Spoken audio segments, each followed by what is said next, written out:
কারণ একদিন ব্রহ্মা একটা যজ্ঞ করেছিল, একদিন ব্রহ্মা একটা যজ্ঞ করেছিল, সেই যজ্ঞে সফল দেবতায় আমার নিমন্ত্রণ ছিল। শিব ব্রহ্মা বিষ্ণু মহেশ্বর আর যত দেবতা জানি সকলে ব্রহ্মার যজ্ঞে আমার উপস্থিত ছিল। শুনুন তার কাহিনী। দক্ষ রাজাকে আমার নিমন্ত্রণ দিল, দক্ষ রাজা সেদিন ওই যজ্ঞে গেল, সেই ব্রহ্মার যজ্ঞে গেল সেদিন সেই দক্ষ রাজা। দক্ষ রাজা যাওয়ার মাত্রই যেহেতু সৃষ্টিকর্তা ব্রহ্মা, এই ব্রহ্মা আর এই শিব বাদে সকলেই কিন্তু দক্ষ রাজাকে সম্মান জানিয়েছিল, উঠে দাঁড়িয়েছিল, তাকে সম্মান প্রদর্শন করেছিল সকল দেবতা। এই শিব সেদিন কিন্তু ওই দক্ষ রাজাকে সম্মান দেয়নি। সেই দিন প্রধান্বিত হয়ে বলে আমার জামাই হইয়া আমি শ্বশুর তার হইয়া আমাকে যেন সম্মান দিল না, বলল তাই না? সত্যি করে বলবেন, শিব তো দক্ষের জামাই, তাই তো? তাহলে দক্ষ যে গেল ব্রহ্মার যজ্ঞে, শিব কিন্তু একবার তাকে সম্মান জানালো না, সকল দেবতাকে সম্মান জানালো, উঠে দাঁড়ালো, এই শিব দাঁড়ালো না। তাহলে কর্তব্য কি? শ্বশুর এসেছে তাকে সম্মান জানানো, আহ্বান জানানো, তাকে তা না করে চুপ করে সে গ্যাসে বসেছিল। সেই জন্য প্রধানমন্ত্রী দক্ষ রাজা জাননি পরিকল্পনা করেছিল, বলে আমি একটা যজ্ঞ করব, মনে নিমন্ত্রণ শিবহীন যজ্ঞ হবে, জানেন ভাই? এখন সকলে দেবতাকে আমার নিমন্ত্রণ দিল, শিবকে সেই দিনে নিমন্ত্রণ দিল না গো ভাই। সেদিন শিবকে নিমন্ত্রণ দেয়নি। আর কি বলছে যে প্রথমে যজ্ঞ করতে গেলে বলছে পঞ্চদেবতার নাম করছে, যজ্ঞ করছে, বাবা মাথা করছে, এই যজ্ঞটার নামটা কি সেইটাই জানে না। দক্ষ রাজা যে যজ্ঞটা করেছিল সেই যজ্ঞের নামটা কি বলুন তো? দক্ষ রাজা যে যজ্ঞটা করেছিল এই যজ্ঞটার নাম হচ্ছে বৃহস্পতির স্তব যজ্ঞ। বৃহস্পতি ছিল মূল, আর দক্ষ যজ্ঞ অর্থ হচ্ছে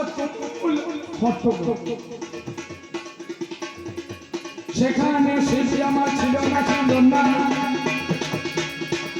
যা জানো না তুমি আর তা বলো না।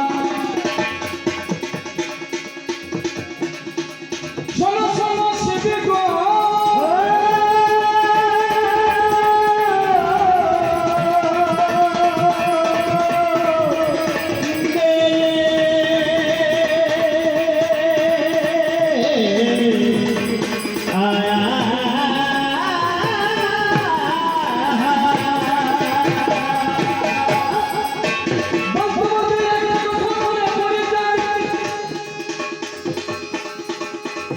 বলে রাস আমার কে করে শুনুন মহাশয়।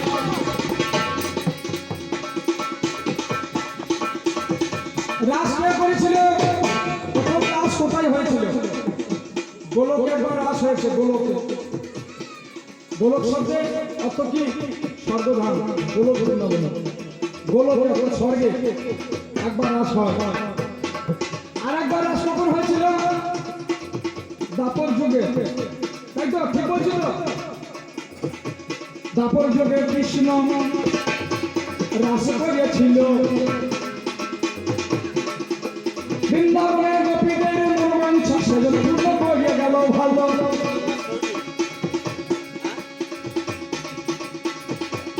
এই গোপীরাকে এদেরকে নিয়ে রাস করলো কেন?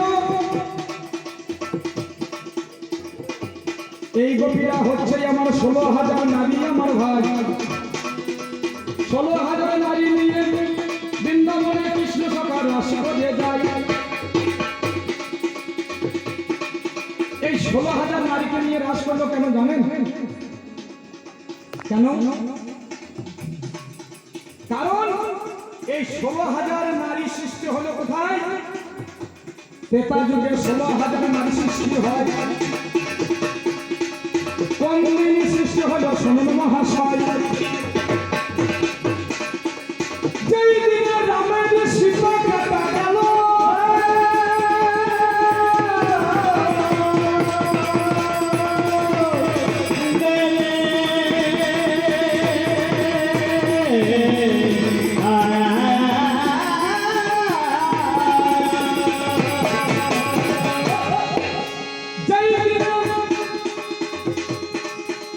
রাবণ রাজা সীতাকে মায়া সীতাকে আমার কেটেছিল যদি,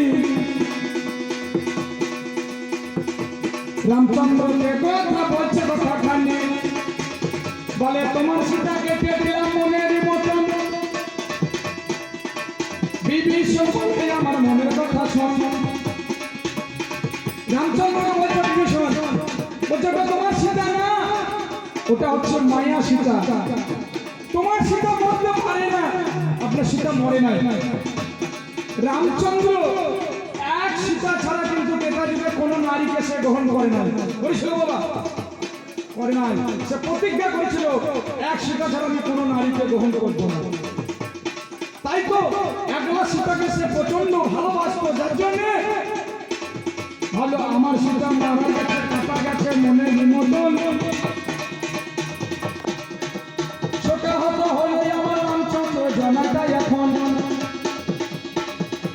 সেই দিনে বিভীষণে কি কর্ম করিল, রামকে খুশি করার জন্য আমার যজ্ঞ করেছিল। বিভীষণ একটা যজ্ঞ করেছিল, সেই যজ্ঞে 16,000 সীতা তৈরি করে 16,000 সীতা হলো জনশত করে, 16,000 সীতাই আমার তৈরি হলো মনে নিমন্ত্রণ। রামচন্দ্রের কাছে যখন 16,000 সীতা চলে যায়, রামচন্দ্রকে যখন মালা দিতে যায়, এইদিকে বিভীষণ বলিতে না দিল, বলে এই দেখো তোমার সীতায় আমার বেঁচে গেছে ভালো। দেখো রামচন্দ্র, আমি বলেছিলাম তোমার সীতা মরে নাই, এটা মায়া সীতা। এই দেখো 16,000 সীতা তোমাকে প্রতিরূপে পাবার জন্য এসেছে। সেই দিনে রামচন্দ্র জানি বলে এক সীতা ছাড়াই আমি অন্য সীতাকে আমি নাহি মানতে পারি, তবে কেমন করে আমরা উদ্ধার হয়ে যাব, আমাদের নারী জন্য কি করে ধন্য হয়ে যাবে। সেই দিনে রামচন্দ্র বলিছে বছর এই যুগে হবে না মনের মতন, আগত দাপর যুগে জানি তোমায় নিয়ে বৃন্দাবনে রাস করবো, শোনার কথাই আমি। সেই জন্য 16,000 সীতা থেকে দাপর যুগে 16,000 গোপী সৃষ্টি হয়। শোনো শোনো স্মৃতি আমি তোমাদের জানাই, এই রাসের নিয়ম ছিল একটাই আমার ভালো, এই রাসের অর্থ কি জানাইলাম। এই রাসলীলা কথার অর্থটা কি বলুন তো? রাস কথার অর্থটা কি? রাস শব্দের অর্থ হচ্ছে রস। রাস শব্দের রস, রস শব্দের অমৃত। এই অমৃত লীলা শব্দের অর্থ অভিনয় বা খেলা। ভগবান শ্রীকৃষ্ণ যে খেলা করেছিলেন সেটা হচ্ছে অমৃত নিয়ে খেলা করেছিলেন, সেই ব্রহ্ম রস নিয়ে খেলা করেছিলেন। এই রাসের নিয়ম ছিল কোন পুরুষ সেখানে পৌঁছাইতে পারবে না। যদি কোন পুরুষ যদি সেখানে যায়, সেখানে কি হবে? সে অভিশপ্ত হবে। এই যে দেখছেন না, গাঁজা মেরে নেশা করিয়ে এ বলছে যে ভগবান কি রাস করছে, আমি দেখতে যাবো। বাবা বলে রাস দেখে নাই, সেদিন রাস দেখতে গেছিল, বুঝলেন? এই আমার এই স্বামীটা যে এক গোপী ভাব ধারণ করে বললেন লুকিয়ে ছদ্মবেশে রাসমঞ্চে যেই গিয়েছে আর ওই যে অভিশাপ লেগে গিয়েছে বলাই ছিল কোনো বেটা ছেলে আসতে পারবে না যেই প্রবেশ করেছে আর অমনি গর্ব হয়ে গেছে শিব সত্যি বলছি শিব সেদিন রাসমঞ্চে গিয়ে ওই পেট তো মোটা এমনি দেখছেন না ওর পেট কাটলে পরে ছেলে হয়ে যাবে ওর পেটে ছেলেও ভরা আছে ও সেদিন গর্ব হয়েছিল বুঝলেন তা তুমি যে গর্ব করেছিলে সেদিন যে শিব গর্ব হলো তোমাকে এখানে আমার একটা কথা জিজ্ঞাসা শিব যে গর্ব হলো তুমি বলবে কোন দিন তোমার এই গর্ব খালাস করলে আর শিবের পেট থেকে যে ছেলেটা হলো সেই ছেলেটার নামটা কি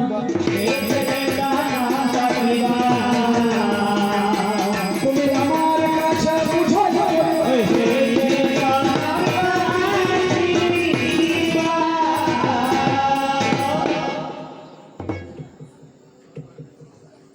এই শিব প্রত্যেকটা বাড়িতে বাড়িতে ভিক্ষা করতে যায় বুঝলেন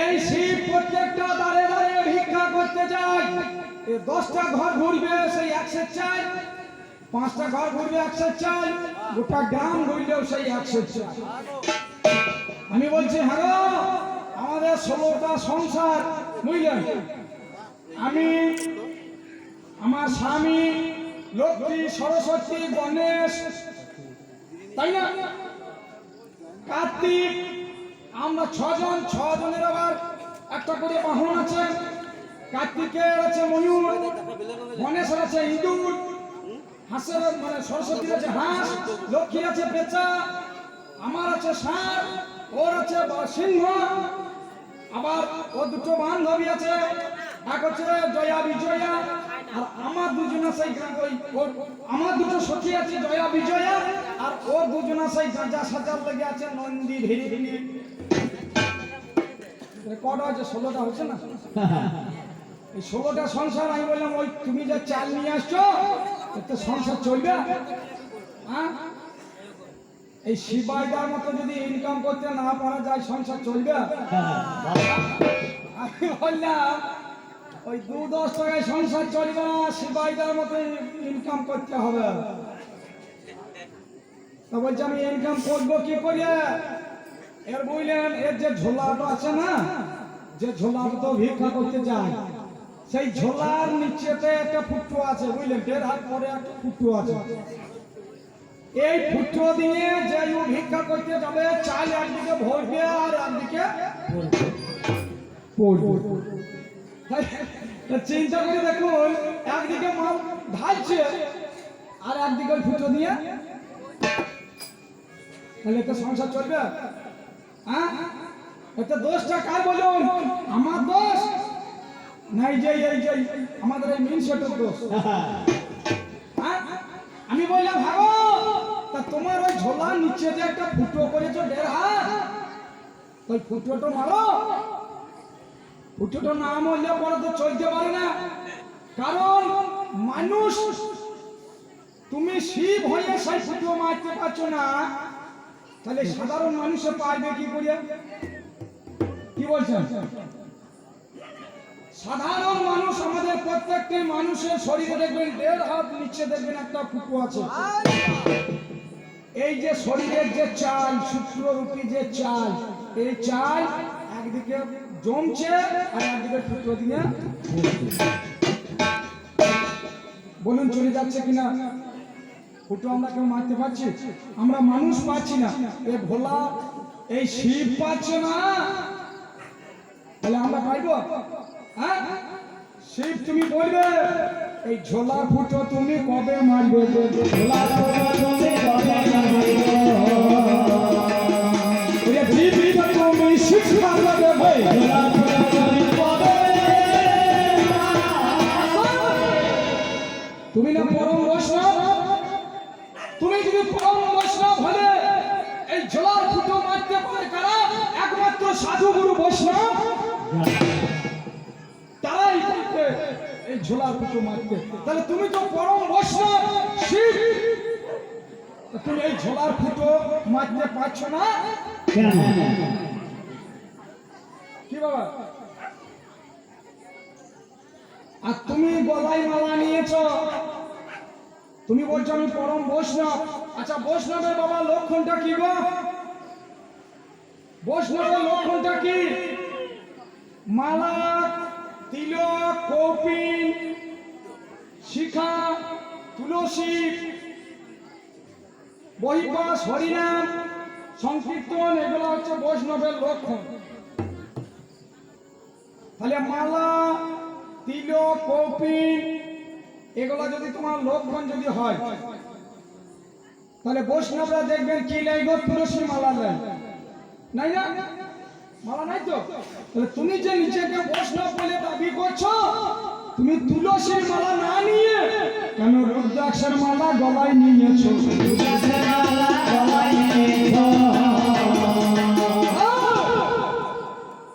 এই রুদ্রাক্ষের মালা তুমি পড়লে কেন? তুমি বলছো নিজেকে বৈষ্ণব বলছো, তুলসীর মালা তোমার গলায় থাকার কথা, সে তুলসীর মালা না নিয়ে এই রুদ্রাক্ষের মালা গলায় নিয়ে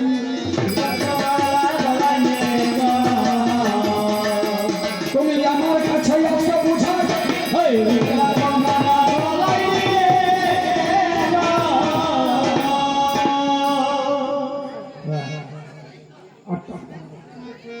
জাত মাননীয় সুধী সমাজ, ওনার যাহা জিজ্ঞাসা ছিল আমি একটা একটা করে উত্তর দিলাম। এবার আমি শিবকে আসার জন্য আহ্বান করলাম এবং উনি বলুক, তারপর আমাদের মিলন গান হবে, তারপরে আপনারা বাড়ি যাবেন। কেমন? আপনাদের আসর খুব সুন্দর, খুব সুন্দর দর্শক।